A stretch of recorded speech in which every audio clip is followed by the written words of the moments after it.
Assalamualaikum warahmatullahi wabarakatuh. Perkenalkan, nama saya Rahmi dengan NIM 2157117. Nama saya Eka Nurasya dengan NIM 215711005 Kami dari kampus IAIN Curug dari Fakultas Tarbiyah Prodi Tadris Matematika.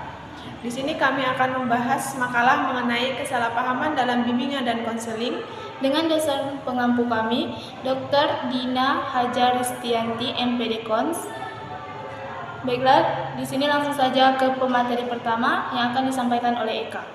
Baiklah, materi yang pertama yaitu A. Pengertian bimbingan dan konseling. Bimbingan dan konseling adalah layanan bantuan untuk peserta didik untuk mengembangkan segala potensi yang ada dalam dirinya. Peran bimbingan dan konseling dalam dunia pendidikan menjadi sangat urgen ketika permasalahan pendidikan bukan hanya tentang kurikulum atau pembelajaran, namun juga permasalahan yang berasal dari dalam siswa itu sendiri yang berhubungan erat dengan psikologi.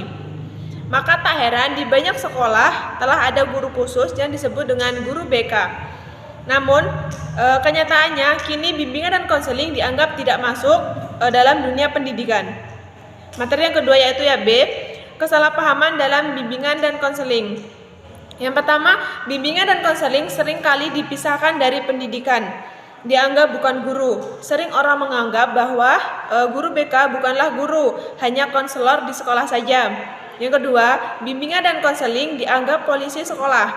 Karena kebanyakan siswa menganggap guru bimbingan dan konseling sebagai polisi yang tugasnya untuk menangkap penjahat.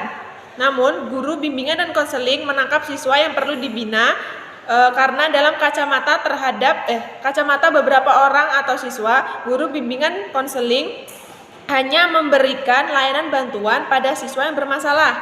Padahal guru bimbingan dan konseling bertujuan untuk membantu peserta didik mengembangkan potensinya. Yang ketiga yaitu bimbingan dan konseling dianggap sebagai proses pemberi nasihat. Sesungguhnya bimbingan dan konseling bukan hanya memberikan nasihat, namun juga membantu peserta didik mencapai tugas-tugas perkembangannya meliputi aspek pribadi, sosial, akademik, spiritual, dan karir. Maka tak heran jika bimbingan dan konseling sering memantau keadaan siswa dan siswinya dalam lingkungan pergaulan sebagai wujud untuk mengetahui keadaan dan perkembangan siswa sehingga bisa memberikan layanan dan bantuan secara maksimal. Yang keempat, bimbingan dan konseling menangani orang sakit atau kurang normal. Biasa diistilahkan siswa yang masuk ruangan bimbingan dan konseling adalah anak nakal, anak kurang normal, atau bahkan anak sakit. Beberapa siswa merasa bangga dengan julukan anak nakal karena merasa dirinya mampu bersosialisasi dan hidup dalam kelompok.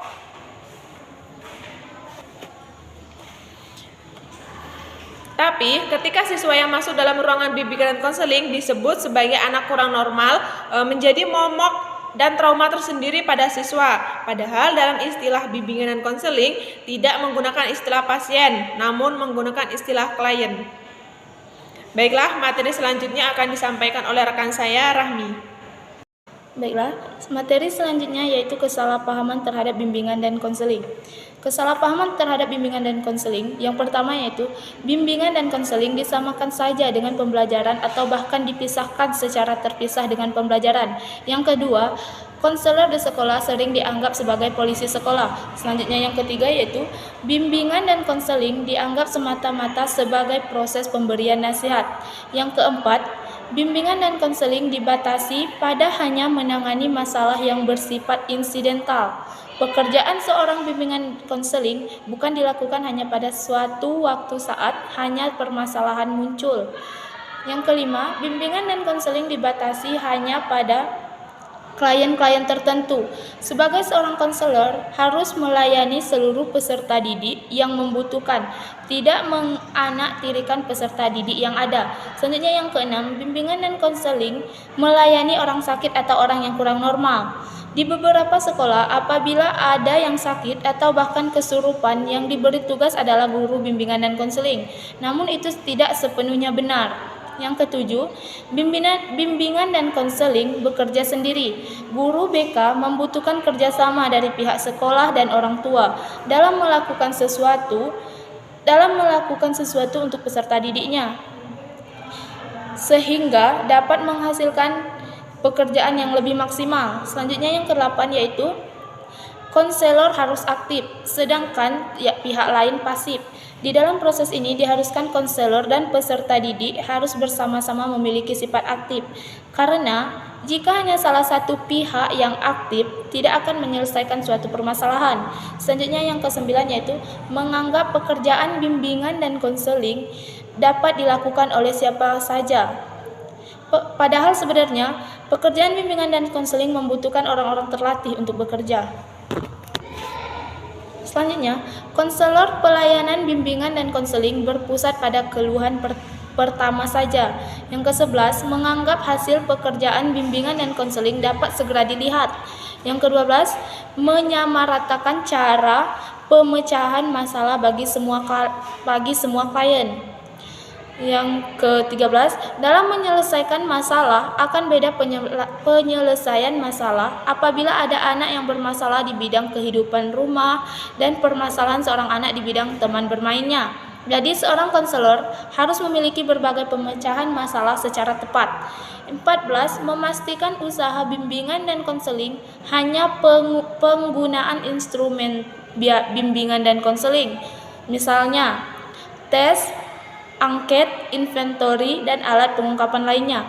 Dalam penanganan suatu masalah memerlukan berbagai metode yang tepat dan menanganinya dan tidak terpaku pada satu metode saja.